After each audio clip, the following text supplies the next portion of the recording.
दूर पहाड़ों के बीच एक छोटा सा गांव था। उस गांव में एक बहादुर युवक रहता था जिसका नाम मुजाहिद राजा था। लोग उसे नोट वाला इसलिए कहते थे क्योंकि वह हमेशा सिर पर एक खास पगड़ी नोट बांधता था। ये पगड़ी उसके दादाजी ने उसे दी थी और यह उनके परिवार की बहादुरी और सम्मान की निशानी थी। मुजाहिद राजा बचपन से ही सच्चाई और इंसाफ को बहुत मानता था। वह हमेशा कमजोर लोगों की मदद करता, भूखे लोगों को खाना खिलाता और जरूरतमंदों के साथ खड़ा रहता। गांव के सभी लोग उससे बहुत प्यार करते थे और उसका सम्मान करते थे। एक दिन गांव में मुसीबत आ गई। पास के इलाके में एक क्रूर जमींदार रहता था जो गांव वालों से जबरन टैक्स वसूल करता और उन्हें डराता था।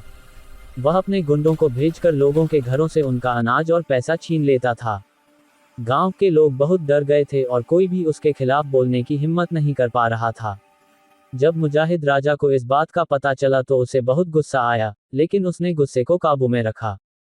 वह सीधे जमींदार के पास गया और बोला, तुम गरीबों पर जुल्म करना बंद करो। अगर तुम्हें कुछ कहना है तो मुझसे मुकाबला करो, कमजोर लोगों से नहीं। जमींदार को ये बात पसंद नहीं आई।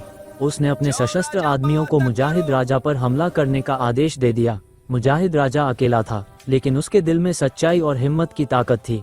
उसने अपनी बुद्धि और साहस से अपने आप को बचाया और बहुत बहादुरी से उनका सामना किया। लड़ाई की आवाज सुनकर गांव के लोग भी हिम्मत जुटाकर बाहर आ गए। उन्हें एहसास हुआ कि अगर वे सभी एक साथ खड़े हो जाएं तो अन्याय को हरा सकते हैं। सभी गांव वालों ने मिलकर जमींदार और उसके आदमियों का विरोध किया। आखिरकार जमींदार को हार माननी पड़ी और वह वहां से भाग गया। गांव में फिर से खुशी और शांति लौट आई। लोग मुजाहिद राजा का आभार मानने आए। मुजाहिद राजा ने अपनी पगड़ी को ठीक करते हुए कहा, ये पगड़ी मुझे याद दिलाती है कि असली ताकत हथियार में नहीं बल्कि सच्चाई और एकता में होती है। उस दिन के बाद से मुजाहिद राजा सिर्फ एक इंसान नहीं बल्कि पूरे गांव के लिए एक मिसाल बन गया। सीख, सच्चाई, हिम्मत और एकता से हर मुश्किल को हराया जा सकता है।